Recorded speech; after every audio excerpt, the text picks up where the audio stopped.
বিদেশ থেকে যে অনেকে কসমেটিক নিয়ে আসে ভিতরে আইনা কম্বলটা আমাদের কাছে বিক্রি করে, ওটা হলো ডুবাইয়ের মাল, লাকেশ পাটির মাল। ওরা তো এটার ভিতরে অন্য কিছু নিয়ে আসে, স্বর্ণ নিয়ে আসে, কসমেটিক নিয়ে আসে, পর্থা একটা হয়ে যায়। কসমেটিক আরেক জায়গায় বিক্রি করে, স্বর্ণটা আরেক জায়গায় বিক্রি করে, কম্বলটা আলাদা কাছে বিক্রি করে। একবারে নতুন খারি প্লেন থেকে নামে আমাদের কাছে বিক্রি, তাছাড়া আর কোনো ইউজ নেই। আবার ফোন নাম্বার দেওয়া আছে, ভাই কোন কম্বলটা নিয়ে আসবো, আমরা বলে দিই জিরো কম্বলে নিয়ে আসে, টিজিএস কম্বলে নিয়ে আসেন, যেটা আমাদেরকে চাই দেবে সেটা নিয়ে আসতে বলি। এখানে বিভিন্ন ডিস্ট্রিক্ট থেকে লোক আসে, এখানে জানে মনে করে সর্বনিম্ন কম্বল বিক্রি পাওয়া যায়, তার জন্য এখানে আসে। জিনিসটা ভালো পাওয়া যায়, চায়না, কোরিয়া, ফ্রান্স, ইটালি, আবার ডুবাইয়ের মাল আছে, জিরো কিছু ডুবাইয়ের মাল লাকেশ থেকে নিয়ে আসে, আমরা কিনে রাখি। এই যে জিরো, এটাই লাকেশ পাটির মাল, ডুবাইয়ের মাল। এটা লাকেশ পাটি, ডুবাইয়ের শেরপা, খুবই গরম, এটা খুবই চমৎকার একটা জিনিস। 1550 টাকা পাইকারি বিক্রি করি আমরা, 1550 টাকা। লাকেশ পাটি আসাতে অনেক কম পাওয়া যায় আমাদের কাছে। যদি ইম্পোর্ট করে আসতাম, একটা কম্বলে 700-1000 টাকা ডিস্টেন্স হতো। 1000 টাকা কাস্টমারের কাছে কমে বিক্রি করতেছে, কাস্টমার নিয়ে খুশি, আমরা বিক্রি করে খুশি। দুবাই থেকে মাসের ভিতরে এখন অ্যাভেলেবেল আছে মোটামুটি, কথা বুঝতেছেন। আবার আর কদিন পরে কম্বল নিয়ে আসবেন, অন্য কিছু নিয়ে আসবে, কম্বলের সিজন শেষ, টলি নিয়ে আসবে অ্যাভেলেবেল।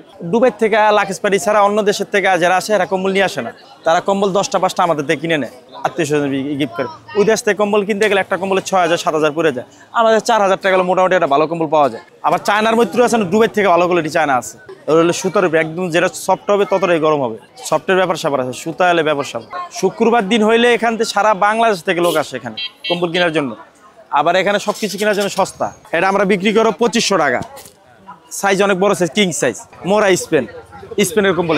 এখানে অনেক বছর ধরেই কম্বল আলাদা ব্যবসা করতেছে, আর দীর্ঘ প্রায় 20-25 বছর ধরেই এখানে কম্বলের ব্যবসা চলতেছে। এগুলো সব চায়না, আর কিছু মাল নিয়ে আসে যারা দুবাই যায় বা আবুধাবি যায়, তারা যদি 2-4টা নিয়ে আসে, ওগুলো আমাদের কাছে বিক্রি করে দেয়। যেমন এই যে মালটা দুবাই, ওই যে আর কাছে দুবাই, এগুলো ওরা আনে 2-1 পিস করে আনে, আইনে আমার কাছে বিক্রি করে দেয়। ইনফোর্টে যে মালটা, সেটা ম্যাক্সিমাম সব চায়না, পাতলা থেকে শুরু করে একেবারে যেটা 5 কেজি, 7 কেজি, 6 কেজি সব চায়না।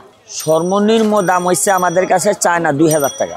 আমরা যেটা 2000 টাকা বিক্রি করি, সেটা শোরুমটা আনতে গেলে সর্বনিম্ন 2500-2800 লাগবে, কারণ ওদের ভ্যাট আছে, ট্যাক্স আছে, বিভিন্ন দোকান ভাড়া আছে। আমাদের তো এগুলি নাই। আগে সরকার আমলে যাই ছিল ওগুলো এখন নাই, এখন কোনো চাঁদা নাই, ভ্যাট নাই, ট্যাক্স নাই, কিচ্ছু নাই। মোটামুটি 5-6 হাজার টাকার ভিতরে নিলে ভালো চায়না কম্বল পাওয়া যায়। আমাকে বেচে কিনা এখন খারাপ, প্রায় 10 দিন ধরে খুবই খারাপ। কাস্টমার নাই করলে চলে, মানে শীত নাই, কাস্টমারও নেই। শীত থাকলে আমাদের প্রোডাক্টটা ভালো চলে, শীত না থাকলে আর চলে না। আর কম্বল আমাদের কাছে অত হামুরি লাভ নাই। আমরা 5 লাখ টাকা চালান খাটে, লাভ হয় 300 টাকা। আমরা সেল বেশি করি, লাভ কম করি। এখন বেশি প্রোডাক্টের মাল চলে না। এখন যাই একজনে আসে, ওই দামি একটা কম্বল নাই, 3000, 4000, 5000 টাকা কম্বল নিয়ে যায়, কষ্ট হইলো গ্রামের জন্য। আমরা কম্বল বিক্রি করি 4 মাস মোটামুটি। এভাবে ঢাকা সিটিতে যদি কেউ কম্বল কিনতে হয়, তাইলে এখানে আসে, জানে এখান থেকে দাম কম পাবে। চায়না হলো এগুলো মান ভালো, এগুলো 20-25 বছর, 30 বছর নষ্ট হয় না। গ্যারান্টি ওয়ারেন্টি বলতে আমার কাছে কোনো কাম নেই, আমরা তো কিনে বেশি, কিন্তু লাস্টিং করে। আমরা নিজেরাও ব্যবহার করি,